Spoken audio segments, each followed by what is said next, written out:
here. Now, broadcasting from the underground command post, deep in the bowels of a hidden bunker, somewhere under the brick and steel of a nondescript building, we've once again made contact with our leader, Mark Levin.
America, Mark Levin. Our number, 877-381-3811, 877-381-3811.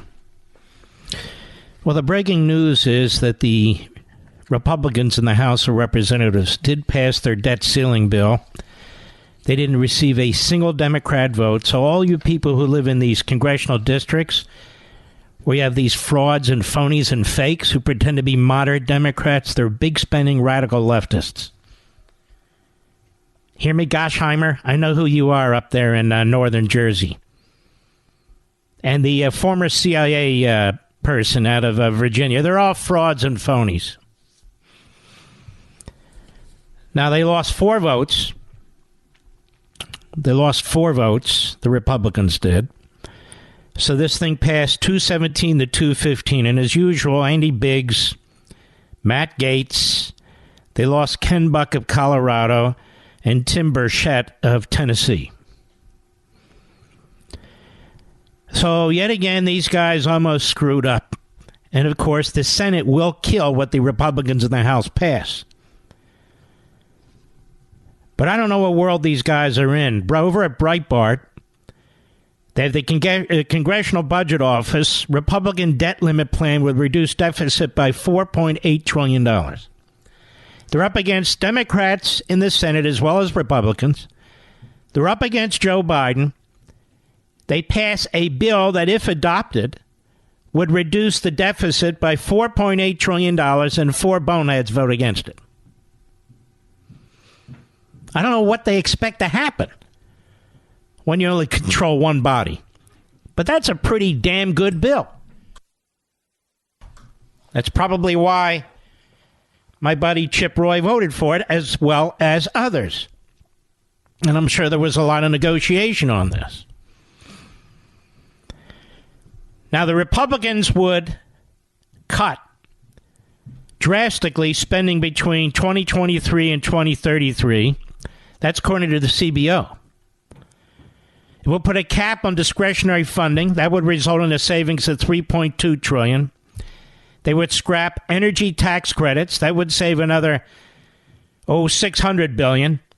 They would slash the cutting to the IRS. That would save about $120 billion. They would implement work requirements for Medicaid, temporary assistance for needy families, and supplemental nutrition assistance program. That would save $120 billion. They would rescind funding for unspent coronavirus funds. That would save another $30 billion. And they would require the Department of Interior to conduct oil and gas leases. That would save $3.4 billion. And yet 4 boneheads still voted again. Didn't do enough. Didn't go far enough. I don't know what they want done under these circumstances where they barely got this thing through to begin with. But the hell with them. So the debt ceiling deadline likely in June, as they point out at Breitbart, looms ever closer. Battleground Democrats continue to fret over the president's refusal to continue to negotiate. Now, the speaker was on this program. He said, look, I spoke to Biden on February 1st. I haven't spoken to him since. He won't return my calls. So Biden, who's already destroyed the economy, who's already destroying the currency, the financial side, where the communist Chinese are stepping in and going from country to country to eliminate the dollar as the world currency, which is a huge disaster. Joe Biden, who has pushed inflation through the roof, who's destroyed the supply chain, who's caused you to spend far more for energy than you should have to, assuming you can get it, far more for certain foods than you should have to, assuming you can get them. Joe Biden is now playing chicken with the debt because he's not getting everything he wants. Now, keep in mind, they already got everything they want when McConnell and the Democrats and about 17 Republicans got together and passed Nancy Pelosi's all-Democrat bill to send spending through the roof before the Republican majority could even get into town, could even get sworn in. And, of course, Biden signed that as fast as he could. Now Biden wants more. He wants a budget that's $7 trillion, which will create another yearly deficit of $1.2 trillion, even though it includes unspent COVID funds and so forth. We have more taxes coming into the federal government than any time in recent history. We have more taxes flowing in now than every time, but 3 times as a percentage of the economy in our history. 19.6% of the economy is flowing into the federal government. That's about the same rate or close as World War II. As World War II.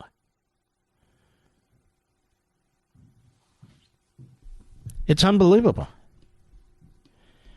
All these phony, vulnerable, moderate Democrats voted against the bill because they'll find some reason to go home and say, well, they wanted to cut the cops, which, of course, they didn't, but it won't matter.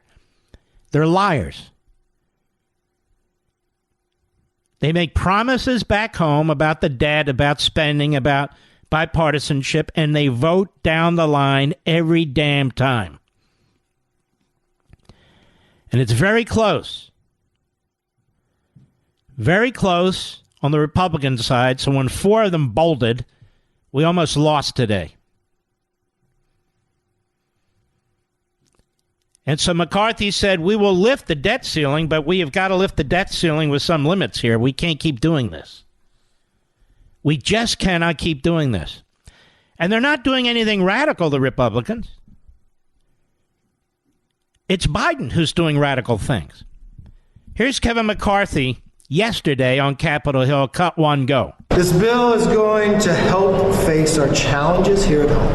It sends a clear message to the American people that we're investing in safety, health, and the future of Americans.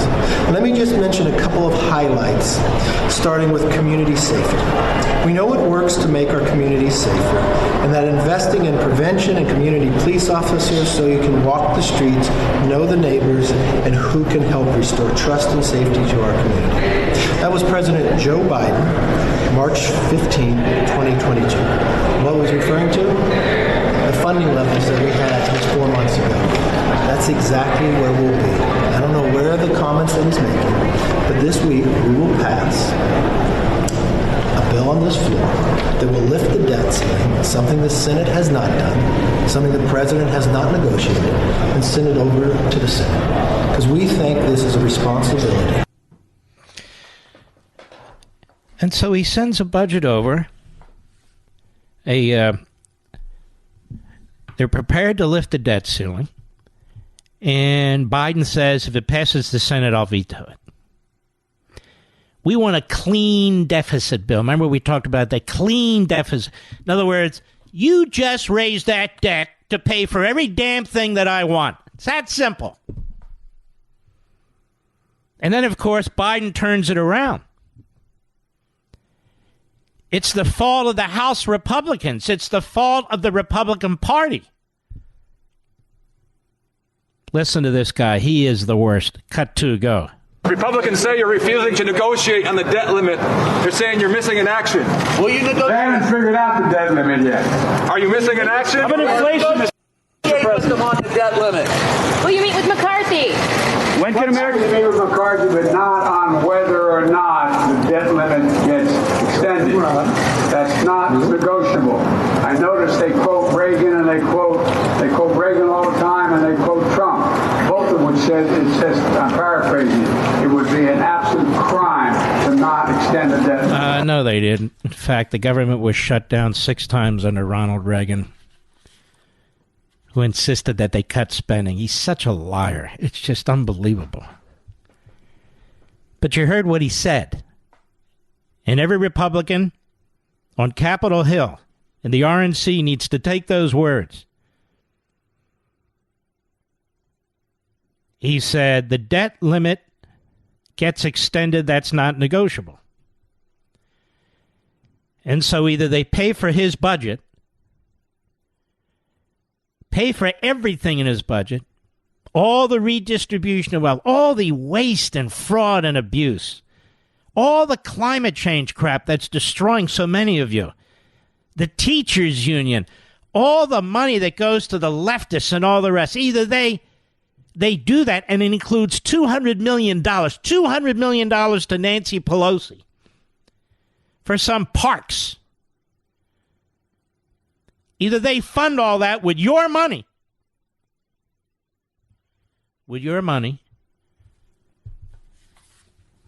or he doesn't care. And I think the old coot doesn't care. Now, we're going to take some time to go through this. This is not a boring subject. This is a crucial subject. You're going to be hearing a lot about it. I want to lay the foundation, and I'll be right back. Mark Levin.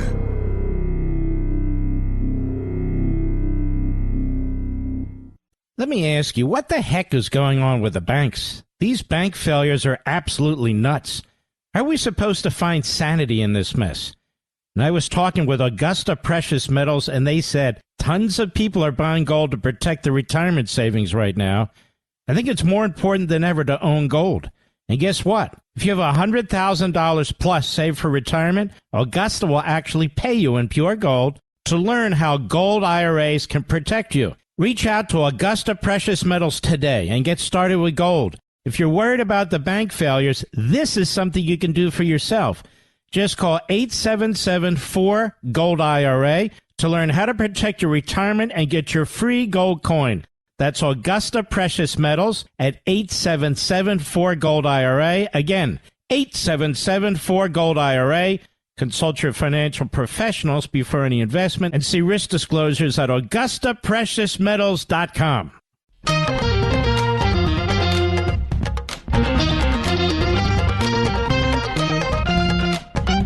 You know, I wrote a book once called Plunder and Deceit for this very occasion. And when you go to chapter 2 on the debt, I started with a quote from the late, great Dr. Walter Williams. And Dr. Williams was the first guest on my Life, Liberty, and Levin show on Fox, because I wanted to talk to him.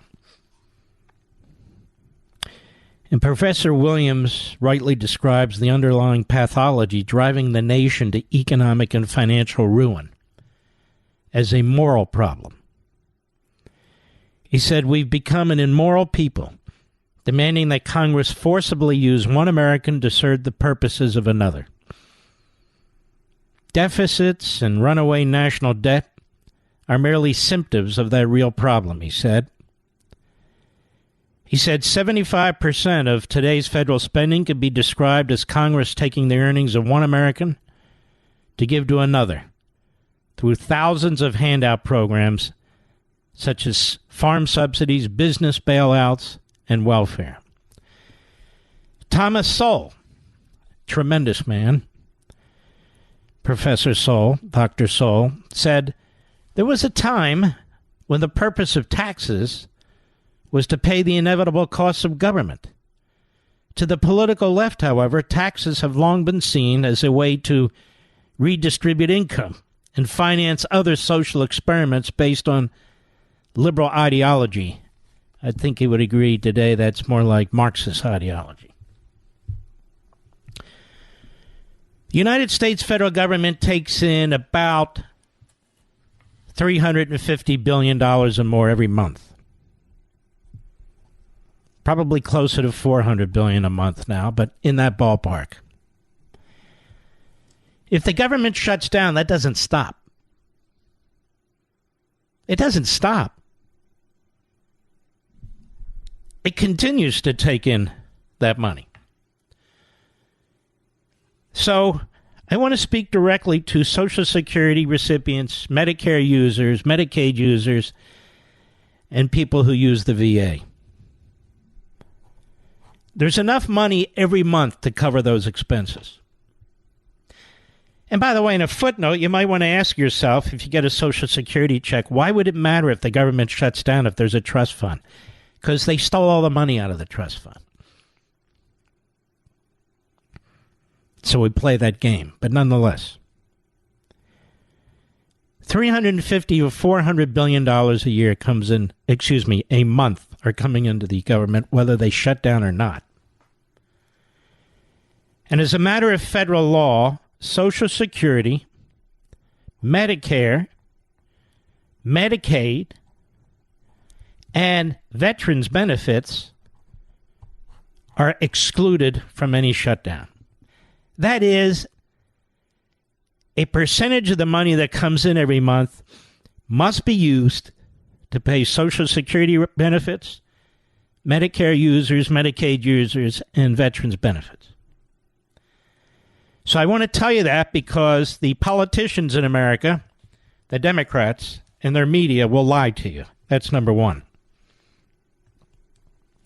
Number two, when the government shuts down, Paul Ryan, when he was actually quite sane before he became Speaker, he once told me that 17% on the air here,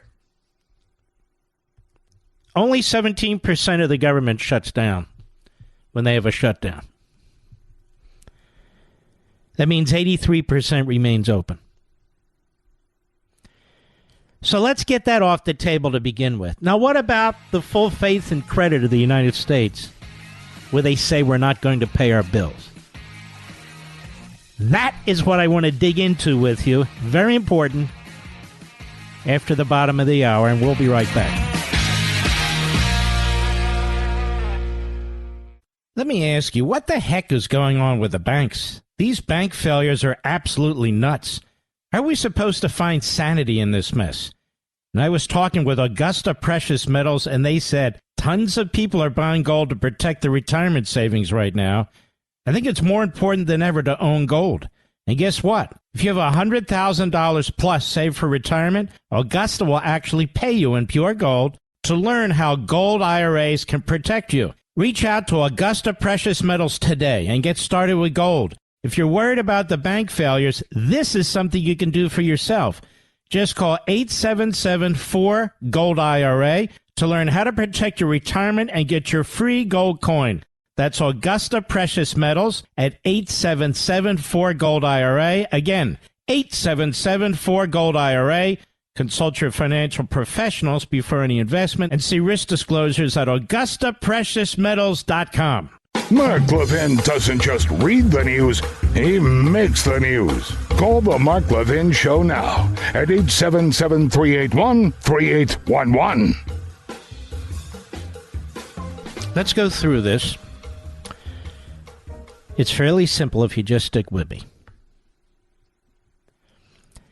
Biden is proposing a $7 trillion budget. The Republicans have countered with a budget that significantly reduces the spending over a period of time by $4.8 trillion, not all at once, over a 10-year period, in exchange for raising the debt ceiling. That they need to take a bite out of the debt or the country is not going to survive. Your children are not going to survive. Walter Williams is exactly right. The immorality of what the Democrats are doing to future generations and this generation is appalling. I've heard it said, well, you know, Mark, none of these things have happened yet to us. I mean, you preach this stuff. That's right, they haven't happened yet. But when they do, like they did in the Weimar Republic, like they did in Zimbabwe, like they have in other places, it will destroy us. Even today, as I speak, the debt is so bad that China's going around to other countries to replace our currency as the world currency with theirs. Now, if that doesn't grab somebody's attention, nothing will. And so having spent massive amounts of money like never before in American history, ostensibly for the pandemic, but a lot more than that.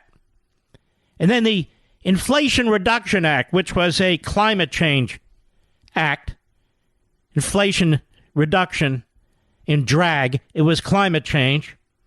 And then an infrastructure bill helped by Mitch McConnell and others. Look at the bridge behind me. See, at least he's not Trump. Look. Shut up, you idiot. Anyway, the spending on top of the spending on top of the spending.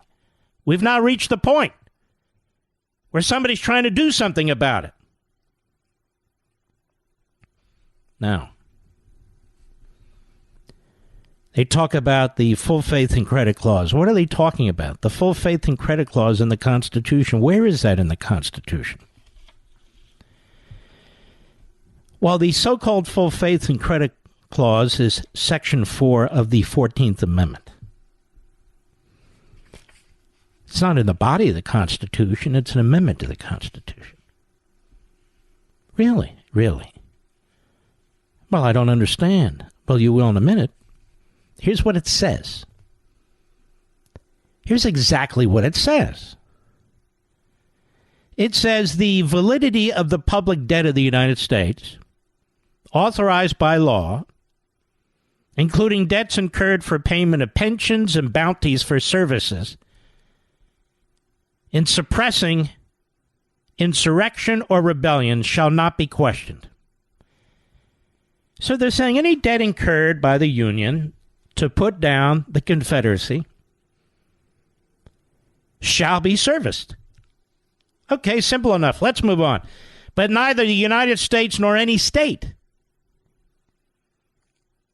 shall assume or pay any debt or obligation incurred in aid of insurrection or rebellion against the United States. Okay, so right there, we're not paying anything related to any debt incurred by the Confederacy. Let's go on. Or any claim for the loss or emancipation of any slave. We're not reimbursing slaveholders. But all such debts, the debts of the kind I spoke of, obligations and claims shall be held illegal and void. Okay? That's it. Does that say anything about today? No. Does it, Mr. Producer? No. It's part of the 14th Amendment, one of the post-Civil War amendments. Full faith and credit clause.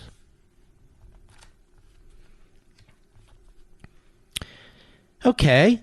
Full faith and credit clause.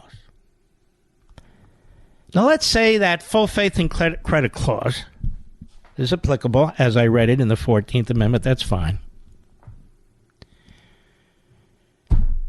Well, how do we address this? Well, there's several ways to address it. You can raise the debt ceiling and borrow more money, which means print more cash, and further degrade the value of our currency. That is, create more inflation, and put your pensions and pension money and even these entitlements, Social Security and Medicare, at greater risk. Further devaluing faith in our money so people keep moving over to China. We can do that. That's not hard to do. Any moron can do that. Just keep spending.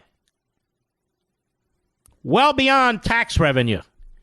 And incidentally, you could take every penny from every billionaire in this country. It wouldn't make any difference. That's how big this debt is. It wouldn't make any difference. And they wouldn't have any money to pay you the next year because they wouldn't be able to make any money. We could take every penny out of the economy. The economy is over $18 trillion, but the debt is $31.6 trillion.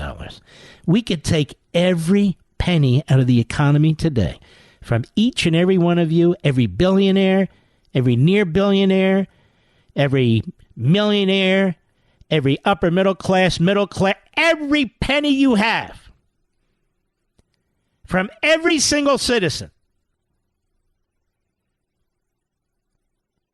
And we would be able to pay off 60% of the on-budget debt. But what about the off-budget debt that they never talk about? See, these guys are sleazeballs. The so-called entitlements, Social Security, Medicare, Medicaid, all kinds of entitlements. Well, that's about $350 trillion. What did he say? That's about $350 trillion if we were to pay off those obligations today. Now, any corporation in America will tell you they can't take that number and put it off the books. Pension obligations, have to be on the books. This is one of the reasons the post office is in trouble. It is the only government entity, or quasi-government entity, I guess, that has to put its pension obligation on the books. Department of Agriculture doesn't have to do it. Department of Education doesn't have to do it. The Department of fill in the blank, the administration for fill in the blank, none of the rest of the federal government has to put pension obligations on the books. But the private sector must. How are you going to pay those bills? For the federal government, the question's not even asked. It's not even asked. So when we talk about a $31.6 trillion debt, we're not even talking about that. See what I'm saying?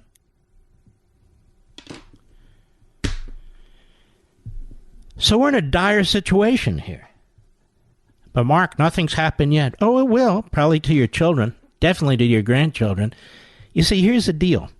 We're taking all this money from them. That is, money, value, wealth that hasn't even been created yet. We're stealing it from them and giving them the debt. As the debt accumulates and accumulates and accumulates and accumulates. Right now, man, we're on a high. Congress and Biden, they're druggies. They're druggies. They're having a grand old time. They're druggies. The Federal Reserve is the drug dealer. Keeps putting out the money. So finally, we have a Speaker of the House. And we have a slim Republican majority that says, all right, this can't go on. We at least need to begin to chip away at this.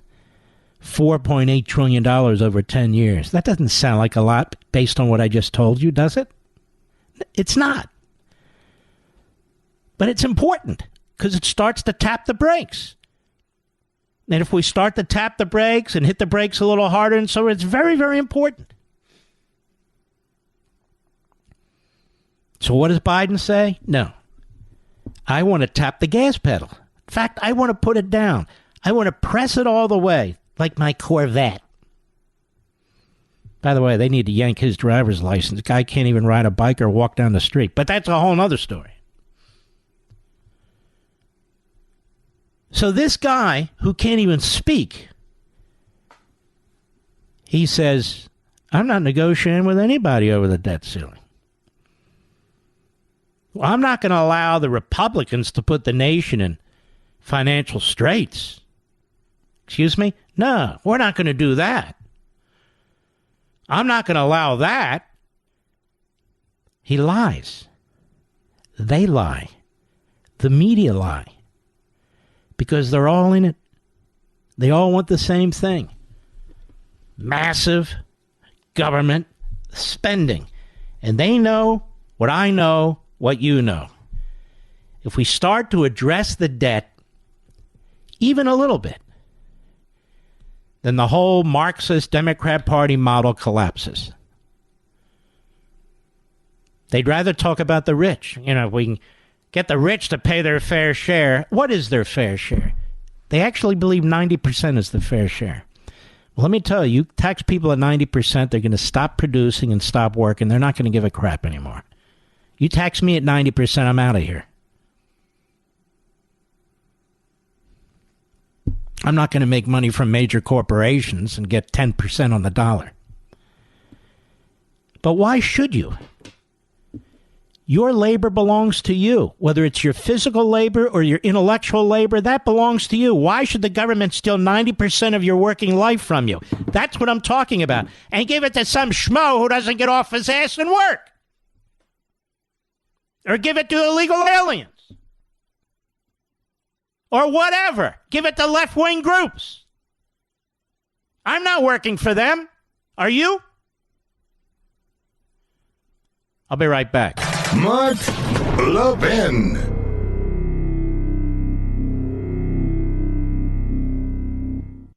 Let me ask you, what the heck is going on with the banks? These bank failures are absolutely nuts. How are we supposed to find sanity in this mess?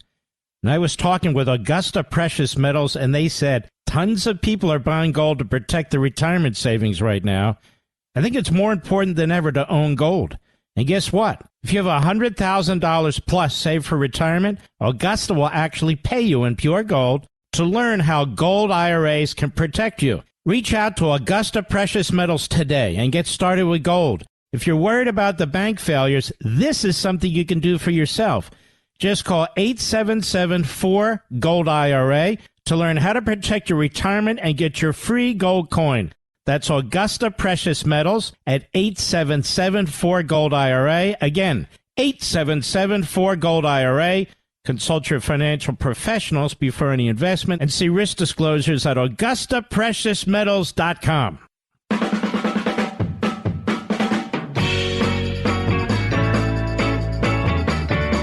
Well, I hope you paid your taxes. You got an extension. There's 87,000 new IRS agents, and they're gunning for you. And you can thank the Democrat Party for this. And I hope you don't convey over $600 via PayPal or any of the other pay services. Because under the last massive spending bill passed by the Democrats, those services are required to send you a 1099, and you need to pay taxes on those monies. All for the middle class, of course. Ronald Reagan used to say, I'm from the government and I'm here to help you, is what the government likes to say. And he used to say, they're not here to help you. Their spending addictions driving up inflation, pushing up the cost on everything from groceries to gas. Then to add insult to injury, they've been raising your taxes. Well, we can begin this, Mr. Producer. Shalonda Young is the OMB director. She was on MSLSD today with Mrs. Scarborough. Cut 3, go. Congressional Republicans have a bill that says we'll avoid default, we'll help the American people out, but only in exchange for some unrelated policies and millions of dollars in cuts to programs that working families depend on. We're talking about veterans' medical care. No, we're not. We're talking about COVID monies that went unspent. We're talking about hundreds of millions of dollars for left-wing groups. We're talking about multi-billions of dollars for bureaucracy. Ladies and gentlemen, every time the radical left Democrats say something like this, are you benefiting? Are you getting a piece of the action? Is the agriculture department better? Is the energy department better when it is shutting down drilling? I'm asking you. How about the education department? As kids are losing IQs, you think they should get more money? That's what they mean. Oh, we're cutting money for working Americans. You're not cutting anything for working Americans. You're screwing working Americans. Go ahead. Nutrition for seniors like Meals on Wheels, rail safety. Meals FAA on Wheels, what is that? $100 million a year, $1 billion a year? We're talking about $7 trillion, ladies and gentlemen. Everything she lists, the vast majority of money they're spending has nothing to do with this. But there's Mika with her head bobbling up like a bobble doll. The bobbleheads? Yes, she's a bobblehead. Go ahead. Like, they're vague on purpose because when the American people... shut up, you idiot. $7 trillion. It's like an auction. 7 trillion, make it 8 trillion. Why not 8 trillion? 8 trillion, 8.5 trillion. Do I hear 9 trillion? 9 trillion? Okay. 9.5. Do I hear 9.5 trillion? We have 9.2 trillion. Great. How about 9.5? 9.5. Marky from Massachusetts. Good for 10. 10 trillion. Anybody for... Oh, 10 trillion over there. Good, good. What is this? They're destroying our country. They're not doing anything for the people. They're driving up the cost of fuel.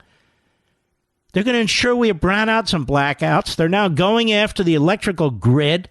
They're destroying the combustion engine and the gasoline vehicle. They're driving up the cost of dishwashers, washing machines, dryers, HVAC systems.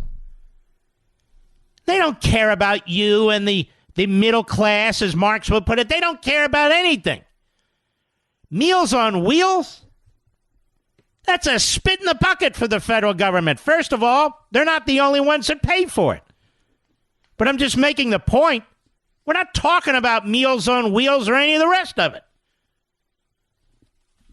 Mickey Mouse stuff compared to what they're really doing. What are you really doing with $7 trillion? Shalonda, may I call you Shalonda? It's Shalonda Young. Remember her testimony early on? Remember when she testified she couldn't define a woman? There's another woman who couldn't define a woman. You could look in the mirror naked. That might be a hint. No. I don't want to be disrespectful. To whom? To women who are now men. Women who are now men, that may be superficially so, but it's certainly not biologically so. Excuse me, you're wrong. I'm following the science. I'm going to ask Fauci if I can ever get... I'm going to ask him, what's a woman? Can you define that for me? All right, we'll be right back. This segment of the podcast is exclusively sponsored by Pure Talk. Pure Talk offers great coverage and can save your family money on your wireless bill every single month. Go to puretalk.com to find the plan that's right for you. Thank you again for listening, and thank you so much for this sponsorship, Pure Talk. He's here. He's here. Now, broadcasting from the underground command post, deep in the bowels of a hidden bunker, somewhere under the brick and steel of a nondescript building, we've once again made contact with our leader, Mark Levin. Hello, everybody. Don't be nervous. I'm here. You nervous, Jim?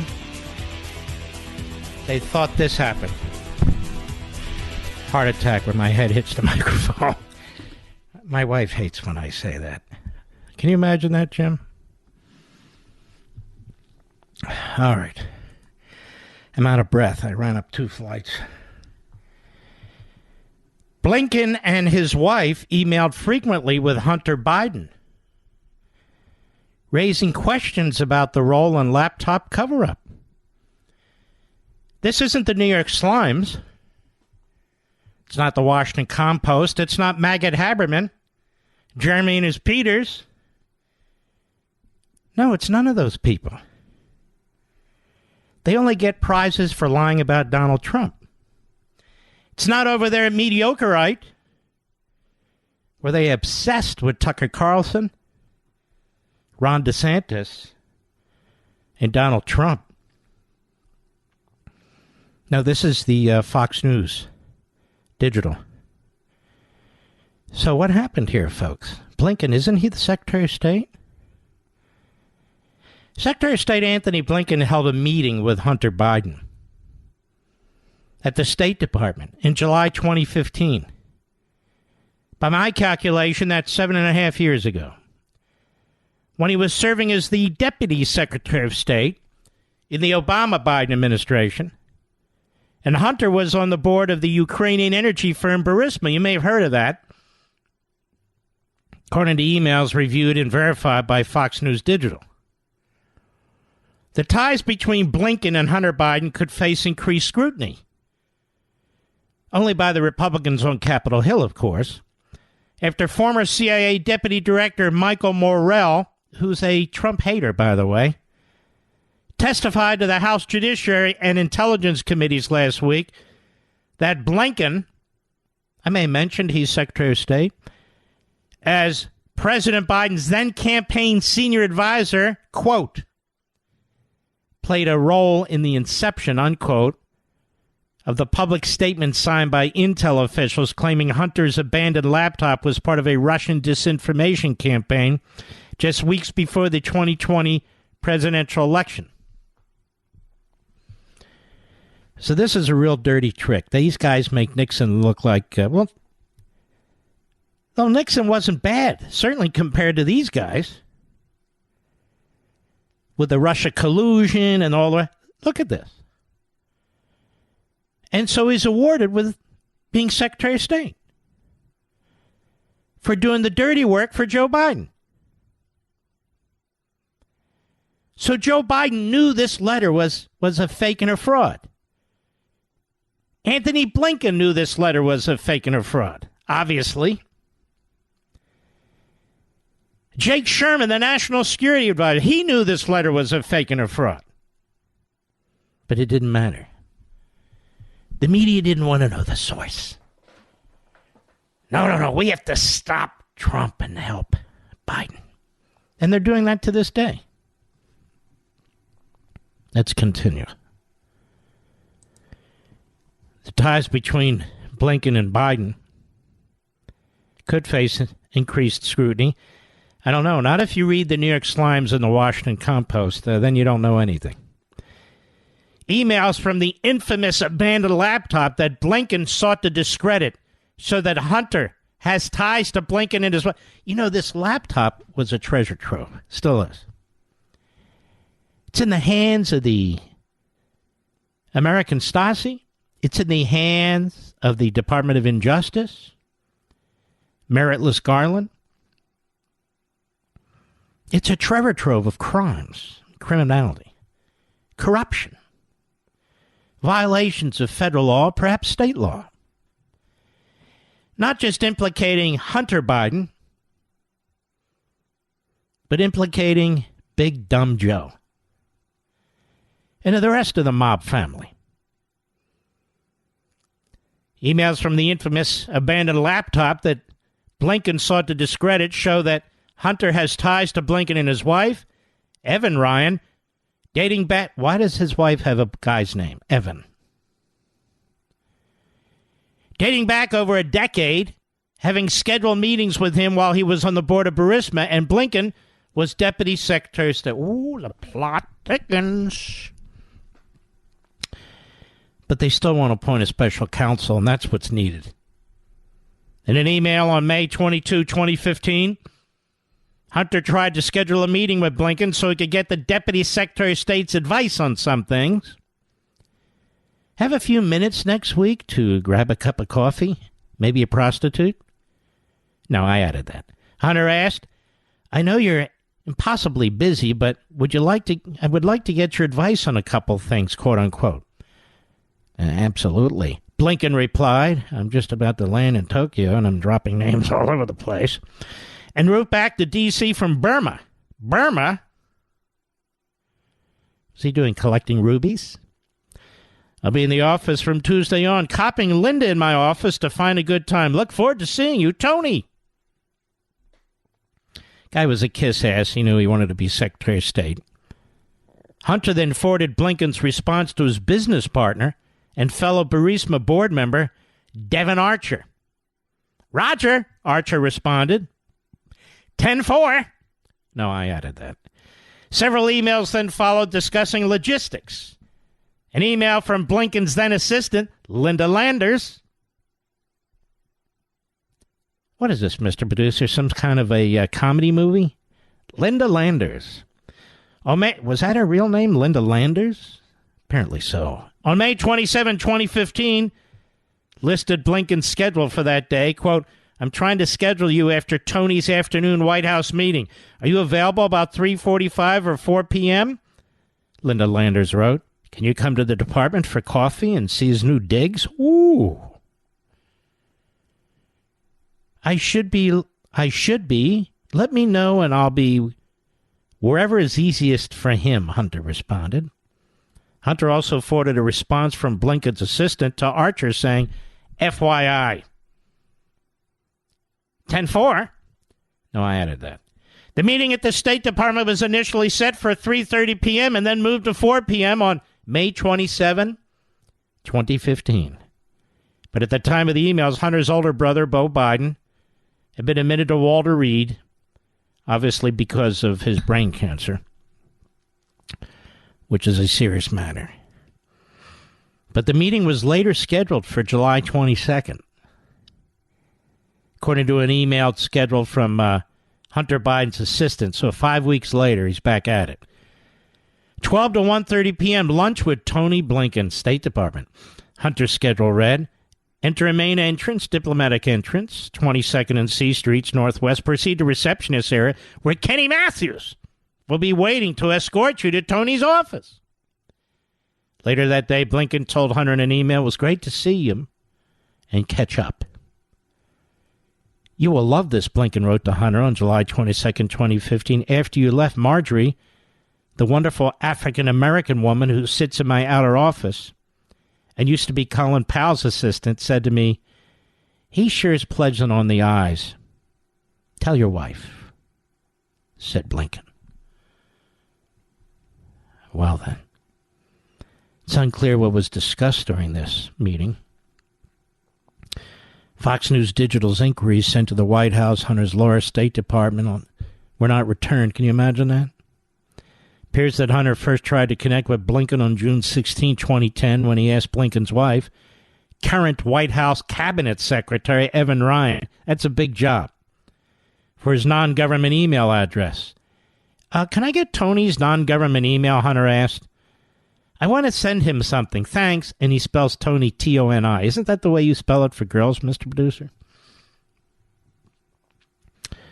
Ryan, Evan Ryan, which is typically a guy's name, the administration's very hip, you know, who worked at the White House at the time and later went to work at the State Department, according to her Lincoln, then provided Blinken's personal email address to Hunter. She previously worked for Biden as his deputy campaign manager during his unsuccessful presidential run between 2007 and 2008. In March 2010, Hunter Biden's longtime business partner, he has a lot of longtime business partners. Some of them are Anglo, some of them are Communist Chinese. Eric Schwerin. Schwerin? Yes, Eric Schwerin. Emailed Hunter about a couple White House events and said, quote, talk to Evan, that's the wife of Blinken. Tony, spelled T-O-N-Y, not T-O-N-I. About them and how many tickets the office of the vice president will be allotting for guests. And it goes on. And what this shows, it goes on and on and on, as a matter of fact, is the closeness that Hunter had with Tony, T-O-N-Y, and Evan, who's a woman, Tony's wife. And they socialized, they wrote back and forth. This guy Schwerin, one of his business partners, was involved. More and more. Now, in his transcribed interview, Morell, remember him? The CIA guy? He testified that on or around October 17, 2020, he was reached out to discuss Hunter Biden's laptop story, they wrote. According to Morell, although your outreach was couched as simply getting Morrell's reaction to the Post story. It set in motion the events that led the issuance of the public statement. This is to Blinken.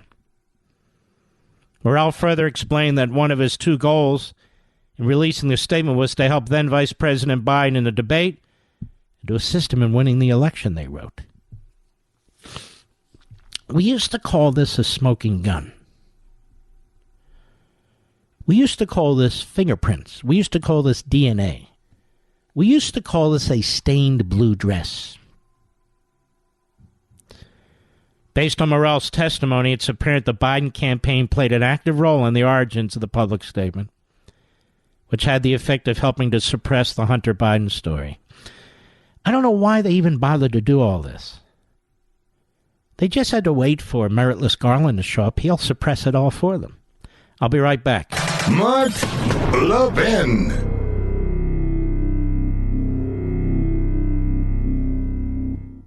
Don't fall for the free phone deals from Verizon, AT&T, or T-Mobile, folks. Just another trick to lock you into a long-term contract that's going to cost you a fortune every single month. Instead, get a brand new iPhone 12 from Pure Talk for just $12 a month at 0% interest, no contract. Cancel or leave anytime. Get a new iPhone, ultra-fast 5G service, and cut your cell phone bill in half. That's why I'm a Pure Talk customer. That's why you should be, too. You can switch right now at puretalk.com in as little as 10 minutes. Choose from a variety of unlimited talk and text plans starting at $30 a month with plenty of high-speed data, all backed by a 100% money-back guarantee. Go to puretalk.com, enter promo code Levin Podcast, Levin Podcast, and you'll save 50% off your first month. An iPhone 12 for $12 a month and save on your monthly bill. puretalk.com, promo code Levin Podcast. Restrictions apply. You can see the site for details. I figured out Biden has to run for re-election. You know why, Mr. Producer? Because he figures if Hunter's indicted or he's indicted, he'll pardon Hunter and pardon himself. I mean, he's got the perfect situation there with the meritless Garland, so it's unlikely he'll ever be charged with anything. That is, Mr. 10% there, the big guy. I think they used to call Gambino Mr. 10%. But here's Joe Biden at a press conference at the White House today. And I'm looking at number 6, Mr. Producer. And says he was going to run no matter what. Cut 6, go. Did Donald Trump's decision to run affect yours? Would you be running if he wasn't? Yeah, I think I still would be running if he wasn't. I do know him well. He's not hard to know, as you know. You know him well, too. You're a rambling ass. You really are. We know you well, too. We know you very well. He's the put-down artist. The guy who's been a sleazeball his whole life, who's made millions, nobody knows how exactly, who's destroyed many wonderful people and have tried to destroy others. This is the guy who's attacking everybody else. Well, I want to remind you, America, I want to remind you of Tara Reid, our friends at PJ Media, Matt Margolis, woman who says Joe Biden sexually assaulted her, reacts to his campaign announcement. Joe Biden has a well-documented history of inappropriate behavior with young women, even little girls. Yes, he's a pervert. No wonder he keeps signing. Oh, look at this. Book burners, these Republicans, it's DeSantis. Yeah, their books on pornography, children. Hey, never bothered me. I'm Joe. But one of the most serious accusations came from Tara Reid in 2019, when she revealed publicly that Joe Biden touched her inappropriately while she worked as a staffer in his Senate office in 1993. Notice how this doesn't affect the ladies at The View. I'm not allowed to say ladies. The its at The View. Notice they're utterly unaffected by this. For women's rights. Except we can't define a woman. According to Reid, Biden would... Yeah, it's too much. Reid explained what he did. It's effectively rape is what it is. Tara Reid reacted to Biden's campaign announcement yesterday.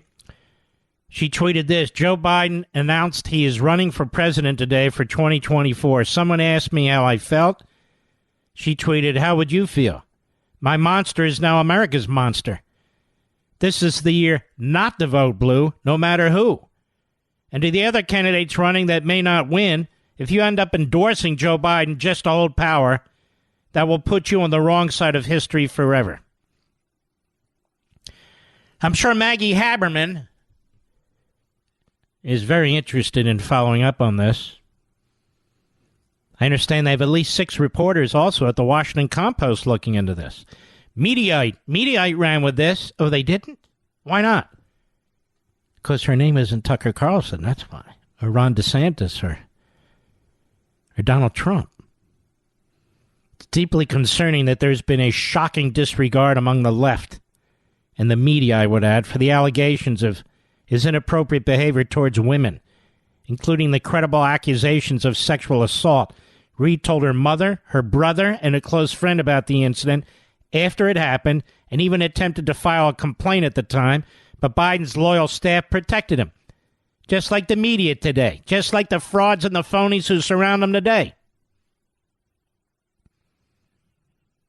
In fact, Reid's allegations have far more credibility than those of Christine Blasey Ford, who accused Brett Kavanaugh of sexually assaulting her in high school. Oh, yeah, Kavanaugh. He would be on gang rapes every weekend. It was unbelievable. And you look at Kavanaugh and you listen to him.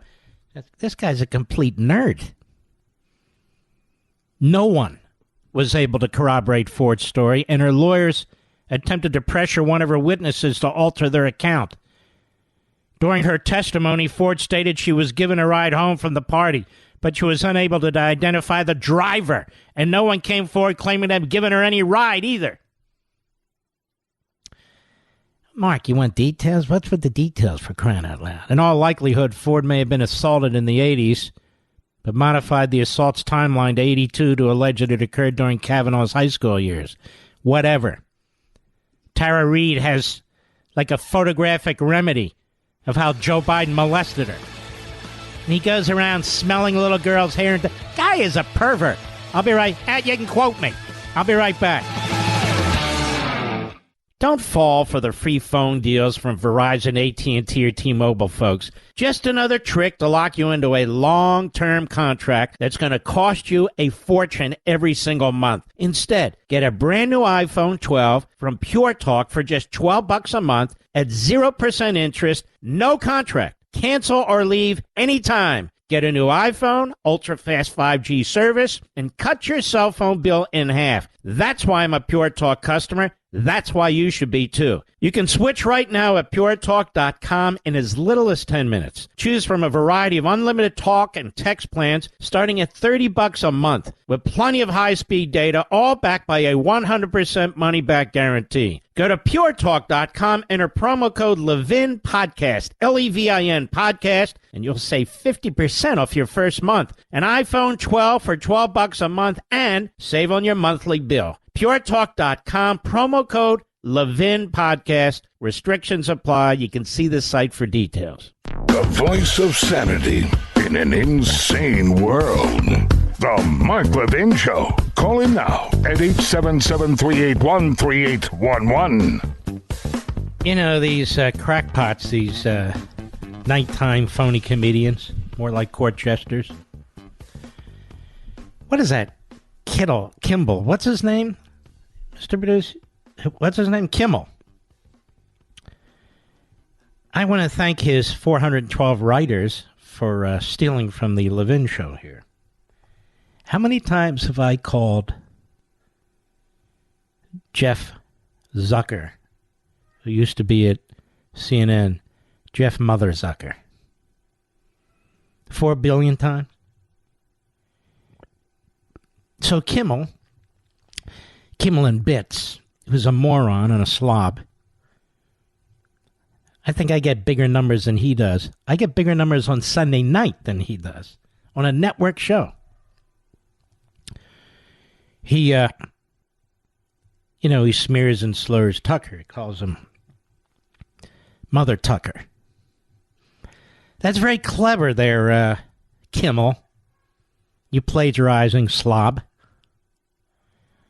He's a big liberal, don't you know? Oh, yes. He's a guy that dressed up as a woman, as I recall. I think he even dressed up with blackface. He did something like that. I don't remember. It was? Yeah. I never did that. It never even occurred to me to do that. But, he's a jokester. He's a funny guy. So they figured, you know what? That's good. Let's promote him. It's like Joy Reid. Homophobic. Put stuff on her internet social site. Somebody else put that on. I had nothing to do with that. I don't even know how that got there. You put it on there. You put it on. No. I'm asking for an independent investigation. Of course, the FBI never looked. Thank God to her. And there's Comcast. We have a place for that lady. She's good. She's a good liar. I mean, we thought Sharpton was a good liar. We thought Joe Scarborough. We thought he was a good liar. Nobody beats Joy Reid. And then they gave her 7 p.m. prime time. Then over at ABC, they're looking for people on The View. It's an odd show to call that show The View, and quite frankly, it's hard to look at the people on The View for me, Mr. Producer. I don't know. It's The View. It should be, I won't say. But nonetheless, there's Joy Behar. No joy at all. She used to be a radio host, but she failed. There's Whoopi Goldberg. Her real name's Karen. Oh, yeah, if you can imagine, she's a Karen. Then it's Sunny Houston. She changed her name to Sunny because nobody can pronounce her name, she said. And you know what? She happens to be right about that. What else is on there? Oh! Farrah Griffin, I think her name is. And Joe Farrah's a great guy. Sorry, Joe. Who else? Lisa Farrah. Oh. Big bore. Boring. Then they have Anna Navarra, I think her name is. Anna Navarra, who is a complete slob, may I say. I believe in equity. And a mental patient. In 3 languages. At least 2. And so let's watch The View. And nobody boycotts The View, despite the swill that they spit out, despite the poison, the cancerous atmosphere, and all the clapping seals in the audience, all the yentas joined by yay, yay, yay, yay, yay, and because they have the applause machine, They have the applause machine. I would love to get into that audience one day. Just sit in the back. Applaud at the wrong time, maybe boo them. Yell out their real names. Hey, Karen, I'm over here. And all of them turn around, all 5 of them, and look. Well, I'm not a Karen. No, that Karen. Over there. Would you join me, Mr. Producer? Mr. Producer would join me, of course. All right, I want you to listen to this new RNC ad. It's actually quite good. About Joe Biden. I mean, the video's even better, but it's radio, so we don't have a video. Cut 7, go. This just in, we can now call the 2024 presidential race for Joe Biden. My fellow Americans. This morning, an emboldened China invades Taiwan. Financial markets are in free fall as 500 regional banks have shuttered their doors. Border agents were overrun by a surge of 80,000 illegals yesterday evening. Officials closed the city of San Francisco this morning, citing the escalating crime and fentanyl crisis. Who's in charge here? It feels like the train is coming off the tracks. Yes, we've always said that about Joe. His train does go off the tracks. This guy, as I've said before, at least Mussolini made the trains run on time. Joe can't even do that. He still hasn't gone to Palestine, Ohio. Still really hasn't gone to the southern border, except when it was turned into the Potemkin Village. Still hasn't gone to Nashville and to the private Christian school. And again, the manifesto, the journals, the notes of the mass murder, they will not release. Chief of police, he says, It's just too much. Too much for what? For whom? And there's the New York Slimes and the Washington Compost Boy leading the charge. Give us that bit. Oh, they're not? No. They're not? No. That fake tapper, he's no, he's not. Don Lemon? No, he's gone. Who's left of the old team? Where's Brian Stelter? Well, who cares where BS is anyway? And we move over to MSNBC. Nicole Wallace with that stupid look on her face. Excuse me, that is her look. Oh, I didn't know. Well, with that stupid look on her face, she's never asked. No, not Nicole. It's actually Nicole E. It ends with an E. Did you know that, Mr. Producer? So why do they call it Nicole? Why is the E silent? Nicole's not silent. She's a big mouth. Anyway, that's a good ad, I thought, ladies and gentlemen. Claire McCaskill's on MSNBC. Why? She's a loser. She lost her re-election campaign, I think, to Josh Hawley. Why is she on MSNBC? Shouldn't she be on The View, too? Come to think of it. Shouldn't The View have like 14 members on there? Just line up all the... Never mind. I can imagine what the green room is at The View. Eclairs, donuts, sugar cookies, cupcakes. Nonetheless, Claire McCaskill on MSNBC, cut 8, go. I think what they have done after Dobbs and after all the slaughter in schools with military-style weapons, I sense that there is a majority of Americans that see the Republican Party as extremists. Wow. Stop and there. Please. First, they're country clubbers, Mr. Pitt, and now they're extremists. First, they're the country clubbers with the plaid pants, and now they're extremists, you see. Because of the Dobbs decision that leaves it to the states to make the abortion determination, which is exactly the way it was prior to 1973. And I don't know what these blue staters are worried about anyway. You can have abortions. It'll be paid for by the taxpayer. You can have it right up to birth. If your baby survives the abortion, you can choke the baby out right there on the table. What is your problem? What are you whining about? What are you complaining about? That every state in the union has to copy you? We have different death penalty laws in every state. Some have death penalties, some don't. We have all kinds of different laws. All of a sudden, reproductive rights. What a name. So you're killing a baby and you call it reproduction? I don't get that at all. By the way, I heard this. Nikki Haley. She said we need to have a national unity position on this. Well, we're not going to have a national unity position on this. I don't even know what that means. But even worse, while I'm on the subject, before I finish with Claire, may I call you Claire? Another one with the E on the end. You see, my name is Levin. There's some people that have Levin with the E on the end. I never understood that. I'm economical. It's Levin. Economical.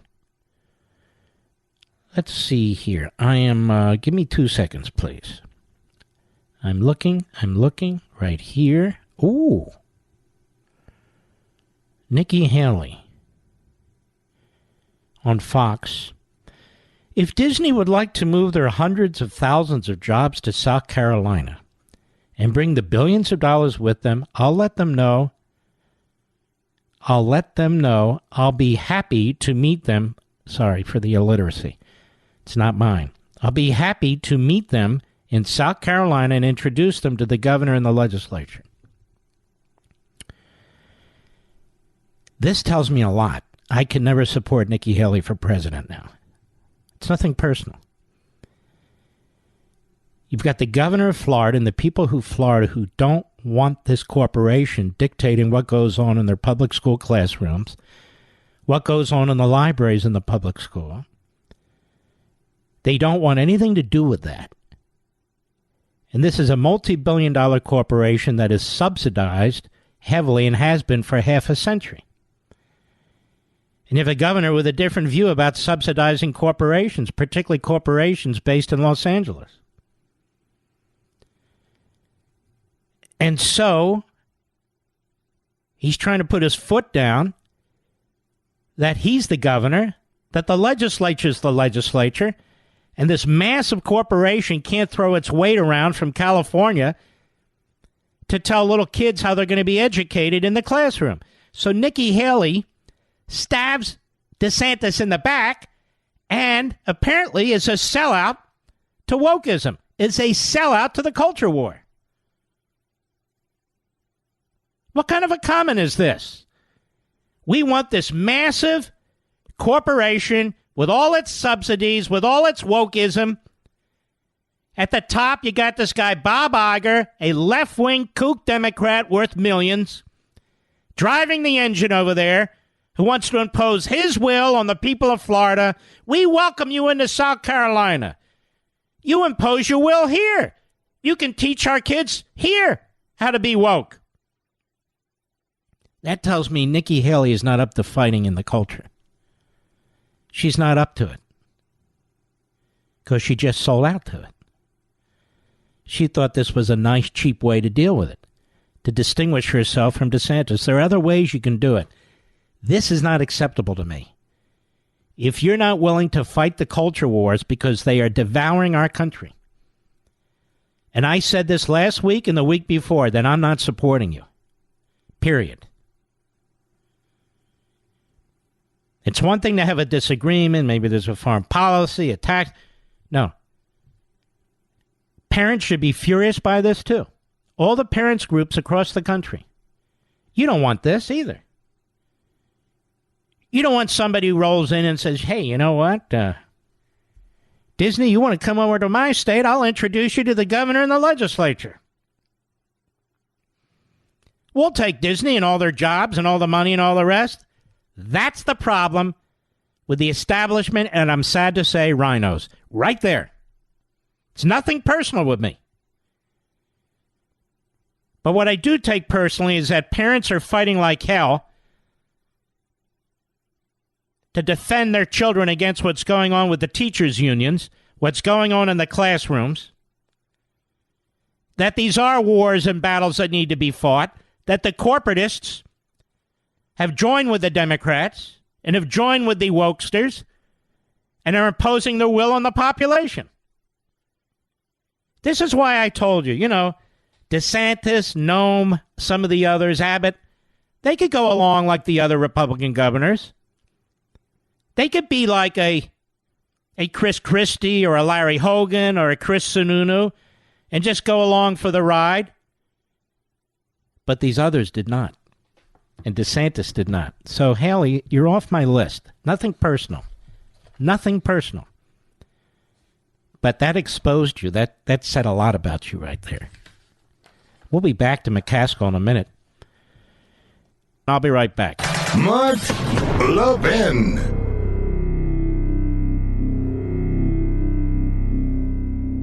Don't fall for the free phone deals from Verizon, AT&T, or T-Mobile, folks. Just another trick to lock you into a long-term contract that's going to cost you a fortune every single month. Instead, get a brand new iPhone 12 from Pure Talk for just $12 a month at 0% interest, no contract. Cancel or leave anytime. Get a new iPhone, ultra-fast 5G service, and cut your cell phone bill in half. That's why I'm a Pure Talk customer. That's why you should be, too. You can switch right now at puretalk.com in as little as 10 minutes. Choose from a variety of unlimited talk and text plans starting at $30 a month with plenty of high-speed data, all backed by a 100% money-back guarantee. Go to puretalk.com, enter promo code Levin Podcast, Levin Podcast, and you'll save 50% off your first month. An iPhone 12 for $12 a month and save on your monthly bill. puretalk.com, promo code Levin Podcast. Restrictions apply. You can see the site for details.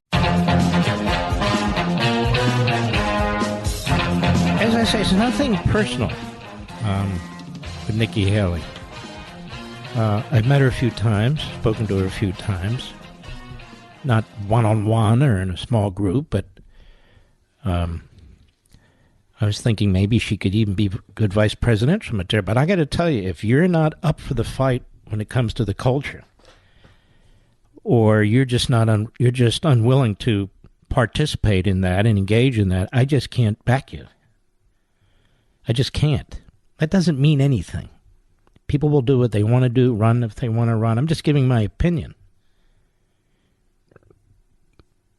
We want people who are going to stand up to these corporatists. And Disney's the worst. They have destroyed Walt Disney's dream. They've destroyed these parks. They've destroyed their channel. They've destroyed the movies. Now, they're free to destroy themselves. They are not free to spend their time and money to intervene in the classrooms of Florida and other decision-making activities of the state with all their clout and all their power when they're subsidized by the people of Florida and have been for half a century. And the governor made his decision, and for somebody to come to South Carolina, I wonder if the people of South Carolina agree with that. I doubt it.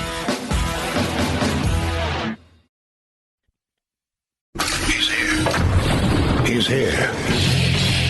Now, broadcasting from the underground command post, deep in the bowels of a hidden bunker, somewhere under the brick and steel of a nondescript building, we've once again made contact with our leader, Mark Levin. Hello, America. Mark Levin here. Our Power Hour, the number 877-381-3811. We'll be taking calls in the last half hour, 877-381-3811. Over at the Telegraph, the headline is, China is preparing for war with the rest. That would be the West, I can say that. China is preparing for war with the rest.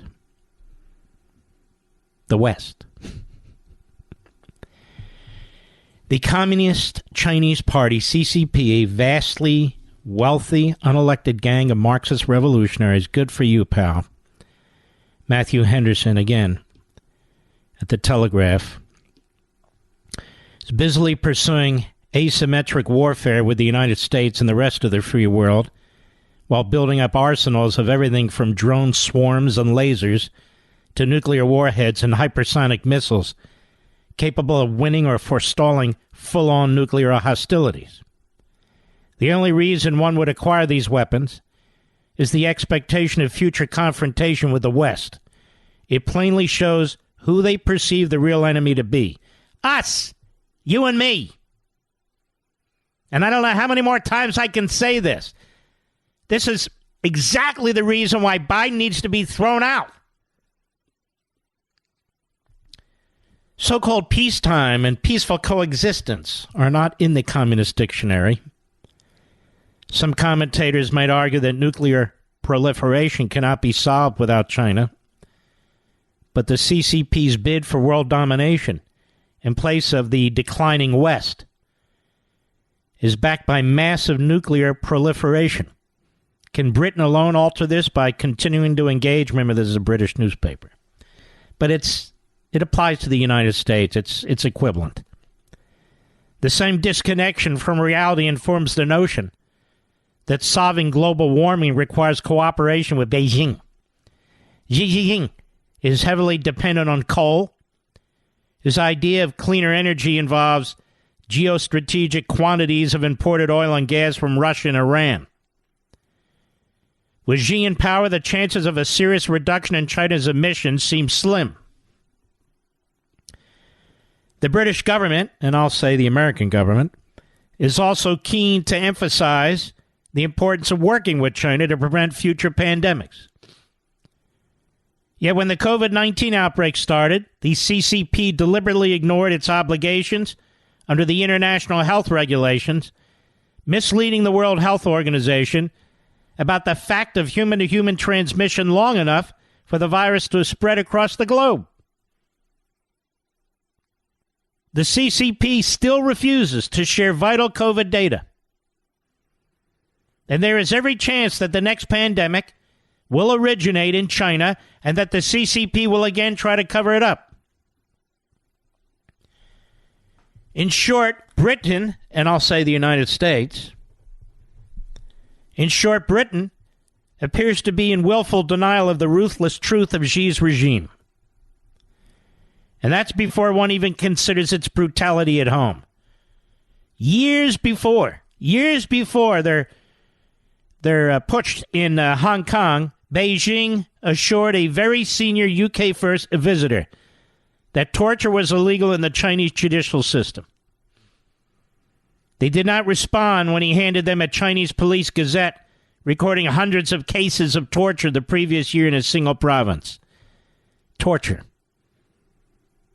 Here and now, Xi and Putin are colluding to disunite the overthrow the democratic, law-based international order. To do so, they use everything from cyber and human espionage to bribery and influence operations.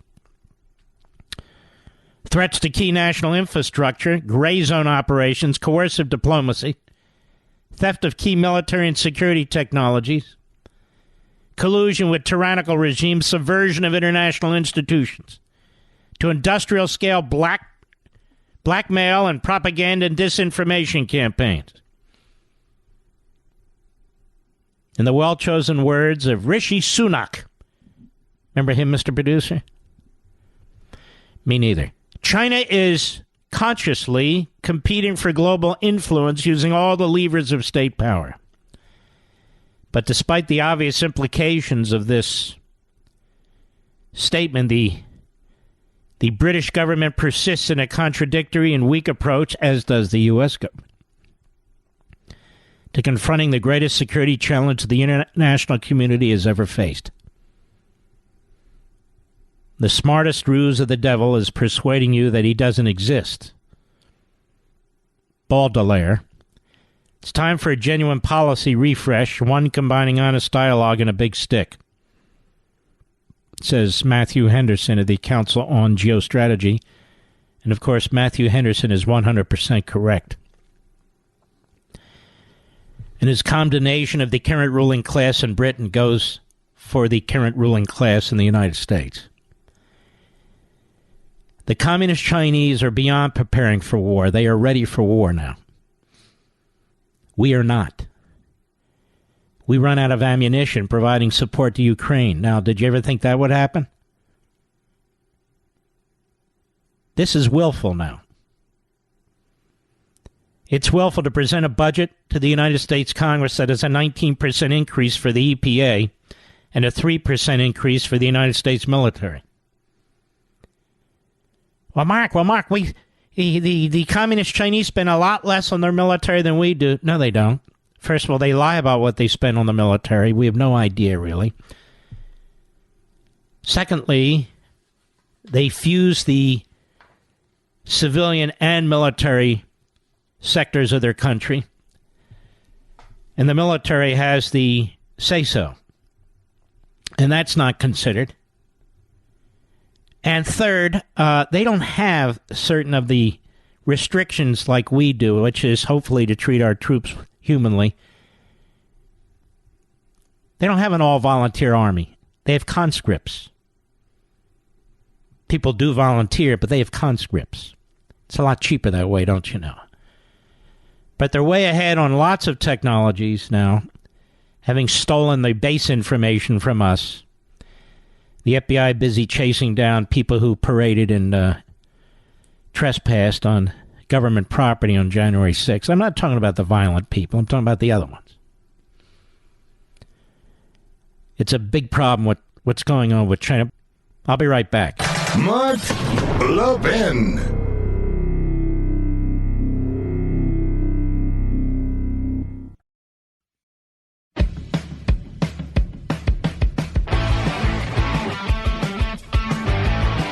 I want to read something to you from the late Governor Dick Lamb, Democrat, liberal, state of Colorado. And on the issue of immigration, he was a great man. Great man. And so he was speaking in Washington, D.C., 2005, And he stood up and gave a stunning speech on how to destroy America. If you believe that America is too smug, too self-satisfied, too rich, then let's destroy America. It's not that hard to do. No nation in history has survived the ravages of time. Arnold Toynbee observed that all great civilizations rise and fall, and that an autopsy of history would show that all great nations commit suicide. Here's how they do it, Lamb said. How you destroy America. Turn America into a bilingual or multilingual and bicultural country. History shows that no nation can survive the tension, conflict, and antagonism of two or more competing languages and cultures. It's a blessing for an individual to be bilingual, but it's a curse for society to be bilingual. Said the historical scholar Seymour Lipset put it this way: the histories of bilingual and bicultural societies that do not assimilate are histories of turmoil, tension, and tragedy. Canada, Belgium, Malaysia, Lebanon all face crises of national existence, which minorities press for autonomy, if not independence. Pakistan and Cyprus have divided. Nigeria suppressed an ethnic rebellion. France faces difficulties with Basques and others. Second, to destroy America, invent multiculturalism and encourage immigrants to maintain their culture. I would make it an article of belief that all cultures are equal, he said, that there are no cultural differences. I would make it an article of faith that the black and Hispanic dropout rates are due to prejudice and discrimination by the majority. Every other explanation is out of bounds. Third, we could make the United States a Hispanic Quebec without much effort. The key is to celebrate diversity rather than unity. As Benjamin Schwartz said in the Atlantic Monthly recently, the apparent success of our own multi-ethnic and multicultural experiment might have been achieved, not by tolerance, but by hegemony. Without the dominance that once dictated ethnocentrality and what is meant by to be an American. Hold on, it cut off. Let me see. We are left with only tolerance and pluralism to hold us together. Well, Lamb said I would encourage all immigrants to keep their own language and culture. Remember, on how to destroy America. I would replace the melting pot metaphor with the salad bowl metaphor. It's important to ensure that we have various cultural subgroups living in America reinforcing their differences rather than as Americans emphasizing their similarities. Fourth, I would make our fastest growing demographic group the least educated. I would add a second underclass, unassimilated, undereducated, and antagonistic to our population. I would have this second underclass have a 50% dropout rate from high school. My fifth point for destroying America, said Governor Lamb, would be to get big foundations and businesses to give these efforts lots of money. I would invest in ethnic identity, and I would establish the cult of victimology. I would get all minorities to think their lack of success was the fault of the majority. I would start a grievance industry blaming all minority failure on the majority population. My sixth plan for America's downfall would include dual citizenship and promote divided loyalties. I would celebrate diversity over unity.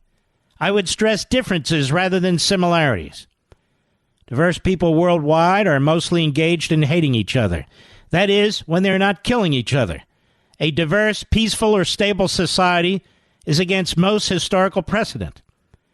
People undervalue the unity. Unity is what it takes to keep a nation together.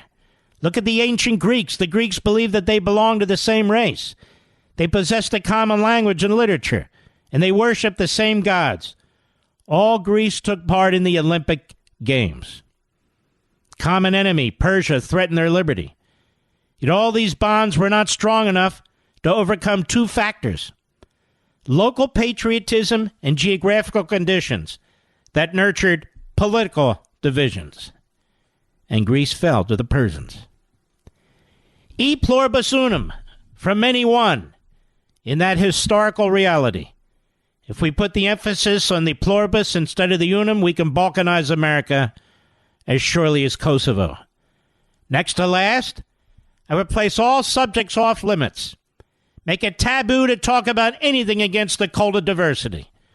I'd find a word similar to heretic in the 16th century that stopped discussion and paralyzed thinking. Words like racist or xenophobes halt discussion and debate. And having made America a bilingual, bicultural country, having established multiculturalism, having the large foundations fund the doctrine of victimology, I would next make it impossible to enforce our immigration laws. I would develop a mantra that because immigration has been good for America, it must always be good.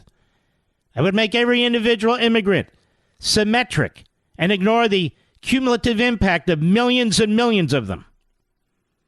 Lastly, I would censor Victor Davis Hanson's book, Mexifornia. His book is dangerous, exposes the plan to destroy America. If you feel America deserves to be destroyed, then don't read his book. There was no applause. Colorado Governor Lamb walked off the stage. The man was prescient. He was absolutely prescient. I'm telling you this because I look at this analysis over at Breitbart. Biden projected to bring over 2 million illegal aliens to the United States just this year. Likely more than 2 million border crossers, writes John Binder, and illegal aliens are expected to be encountered in the United States at the U.S.-Mexico border by the end of September. In his first year in office, Stephen Koptis, with Princeton policy advisors, accurately projected that about 2 million border crossers and illegal aliens would be encountered along the southern border. Likewise, in 2022, he correctly projected that more than 2.3 million border crossers and illegal aliens would be encountered at the border for a total of about 4.2 million border encounters in Biden's first 2 years, and with millions of those being released into the U.S. interior. For fiscal 2023, which ends in September, Kopits estimates that more than 2 million more border crossers and illegal aliens will have been encountered at the border, slightly down from his prior projection. Our forecast for fiscal year 2023 apprehension still constitutes the second worst year on record, better only than last year, he writes. Still dreadful, he says. That projection is likely to rise as the Biden administration tests a host of catch-and-release programs like the Custom and Border Protection One mobile app, which allows foreign nationals to schedule appointments at the border for release into the United States, and they're released by the thousands. They use their apps, an app that's been set up by the Biden administration. Biden is set to have about 30,000 foreign nationals released into the U.S. interior every single month via this app alone. That app alone. Already more than 30,000 have been released since the app's start date in mid-January. Foreign nationals using the Migrant mobile app have a 99% success rate of getting released into the U.S. interior after scheduling their appointment at the border, the data shows. So the nation is being changed fundamentally. People are coming into this country, and they're not going to assimilate into this country. You know why, Mr. Producer? Number one, they don't have to. In the past, they did. And number two, what are they going to assimilate into? They'll go to our public schools and they'll be taught to hate America. They'll be taught to hate the majoritarian, or the majority population, I should say, in America. They'll be taught to hate the American founding, capitalism. So what exactly are they going to assimilate into? I'll be right back. If you want to talk to Mark, we have two numbers for you to call. For regular Americans, call 877-381-3811. For liberals, Call 877-381-3811. Well, we be taking calls this segment. That's right. I said it. Or as Mr. Producer likes to say, you can ask me some questions. Did you know that he does that? Jim, he does. I said it's ask, not axed. I think he's got it fixed. It's a Bronx thing. You know, he grew up in the Bronx. It's not a Philadelphia thing, I don't think. At least it wasn't where I grew up. I don't know what's going on here. Maybe I need, some sugar. Like a cupcake. Or a piece of cake. People like candy. I like cake. I like bread. I must want some. My wife said, that's enough already, because I've gained too much weight. I'm a heavyweight now. Not a fat slob. I'm not on The View. I'm just a heavyweight. So that's what we have here. All right, let's take some calls. I think I have them right here. Hold on now. Hold on. Yellow. Let's see, right here.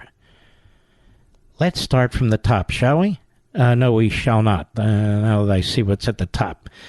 Let's go to Joe, South Bend, Indiana, on the Mark Levin app. Joe, go right ahead, please. Good evening, Mark. I'm sure you remember, like I do, when we were teens in the 70s, listening to Carl Sagan talk about the billions and billions of stars. And billions. Well, that's nothing. I found on the internet, and maybe you'll research it, maybe I'm wrong, but if you were to take a $100 bill, put them in one stack until it reached $1 trillion, it's 631 miles high. And really? I can't fathom that. I'm in Michigan. That's halfway. Did you say billion or trillion? What's that? Did you say billion or trillion?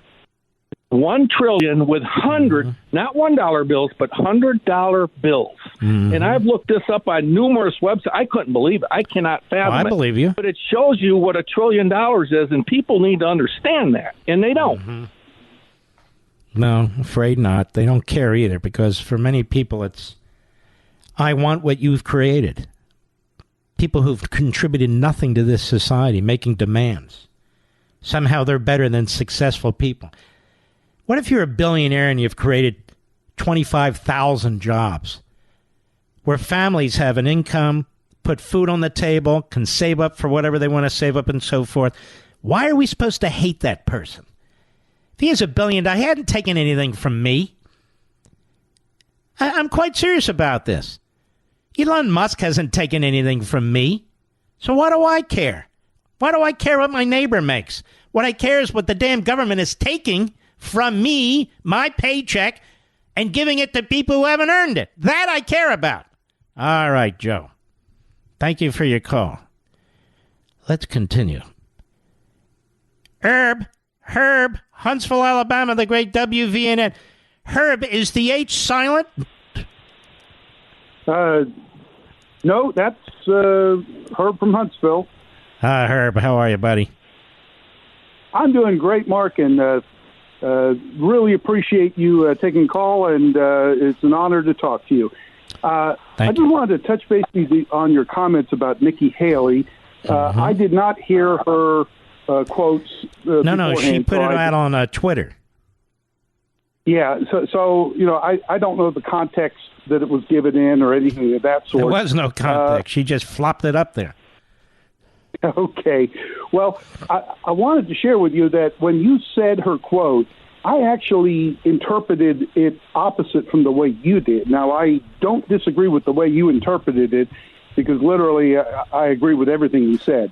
But when you first said it, I said to myself, I actually chuckled and said, oh, she's being snarky. You don't like it in Florida? Well, then go to some other state.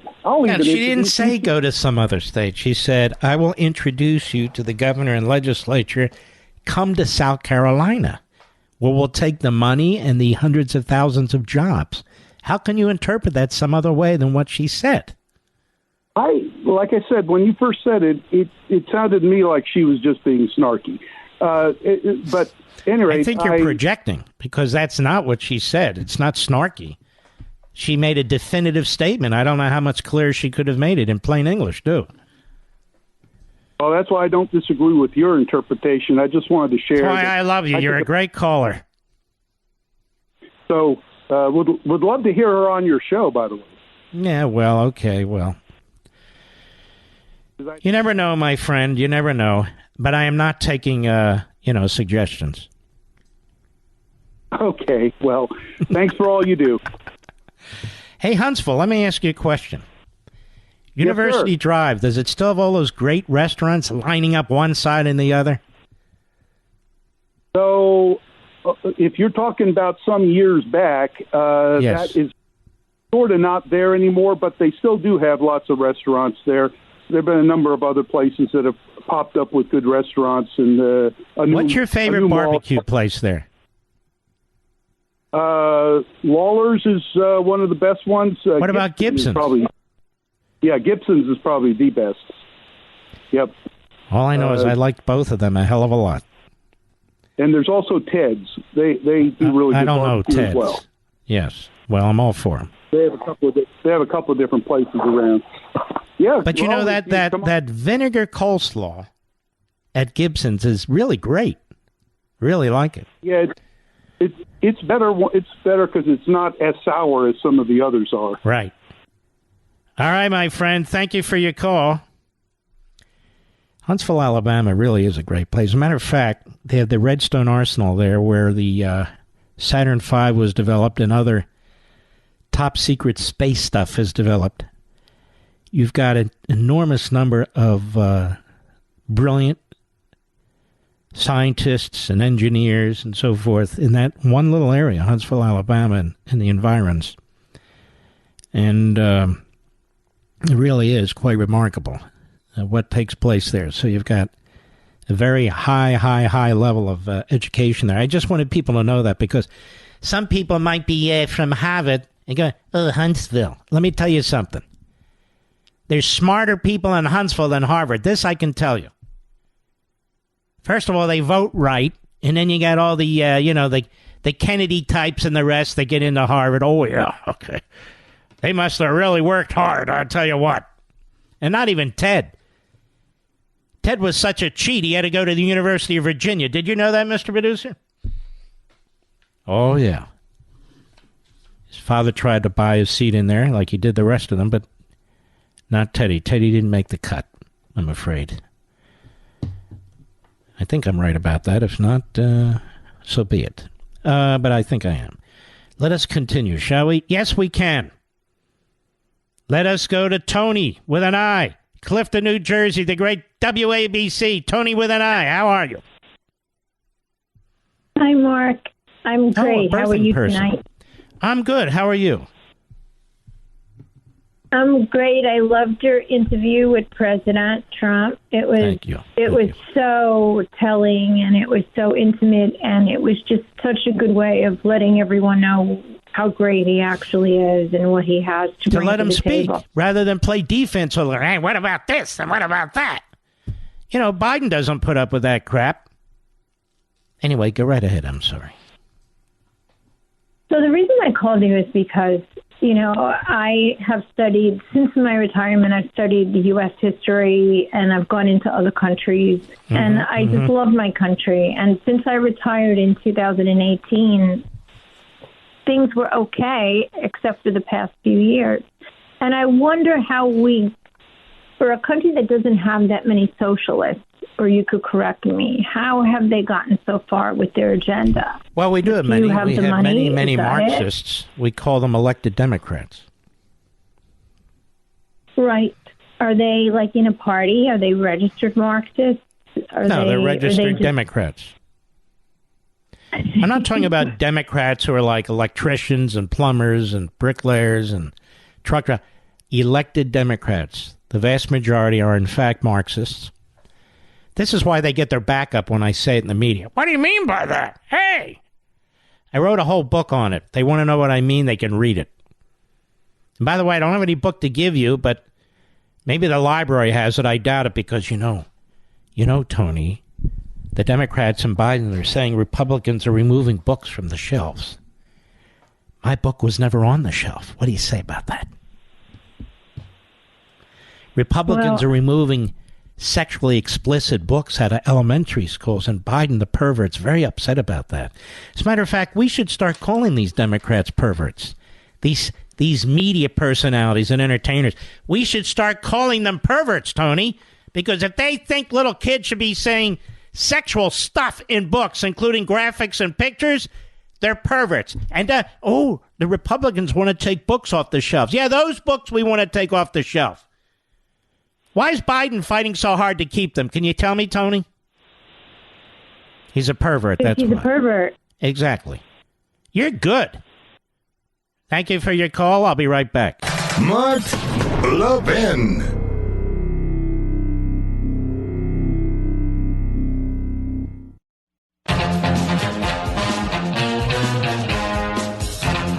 You know, I'm a donut connoisseur. Not anymore, though. I want to reassure my wife. I really don't eat donuts anymore, but I'll tell you what.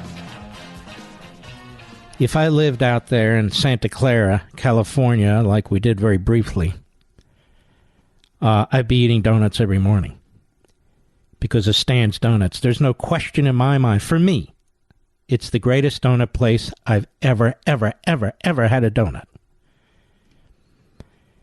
And the owners passed away and the kids took it over, thankfully. And I remember Tina was their mother. She was so sweet and always looked out for me. She knew what I liked. I liked the glazed donuts and the chocolate frosted. She always put a few aside for me because I was polite. I wasn't famous or anything. I was a working stiff like everybody else. But I was polite. And just as sweet as can be. And I'll tell you what, I can taste those donuts right now. Decades later. Matter of fact, 30 years later. And I miss it. Stan's Donuts. They're absolutely great. So if you're out there, I get nothing out of this other than to tell you the truth. If you're out there, Santa Clara, they're on Homestead Road. I remember even where I used to park illegally to get those donuts because there was nowhere to park. You could park in the strip mall, I guess, and so forth, but they were pretty packed. But they're homemade. They're made right there. You can watch them make them. Put them in the boiling oil or whatever it is. I don't know what it is. But it's just, I don't know what it is. It's got to be the dough. Incredible. And I want to send my hello out there to our friends at Stan's Donut. Just terrific. We salute our armed forces, police officers, firefighters, emergency personnel, the men and women who drive our trucks, the freedom fighters in Taiwan and Ukraine, and all of you, you great Americans. God bless you. Thanks for being here, and I'll see you tomorrow. Be well.